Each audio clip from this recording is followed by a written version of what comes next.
Hə, qardaş sual verib Yeraz. Mən Yerazlara böyük hörmətim var.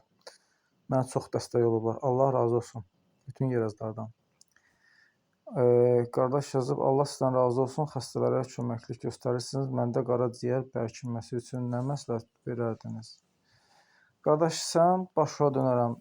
İnşallah sən canlı qiralara üstünlük ver, canlı. Bu qədər məsələmsin, bax, məsələ çəkirəm, bu qədər pişmiş qida ye, bu qədər tərəvəzlər ye, çox ye tərəvəzləri.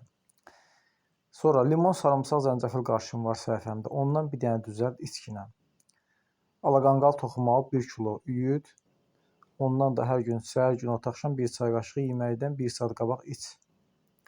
Kasını bitkisi var, ondan al, gündə 1-2 stəkan dəmlə iç. Yəni mən sənə sayıram ki, hansı əlverkeşli elə. Sonra alma sirkəli su da içə bilərsən, o da onun yükünü azaldacaq. Sən bunları eləməklə bir də çalış, biraz yürüyüş elə. Yəni yeriyəndə də əli qolu elə bir tərpət də. Bacardığın qədər yürüyüş elə. Vallahi ki, sən o qaraciyəri sən necə eləyəcəksən? 10 yaşında necə idin? Elə.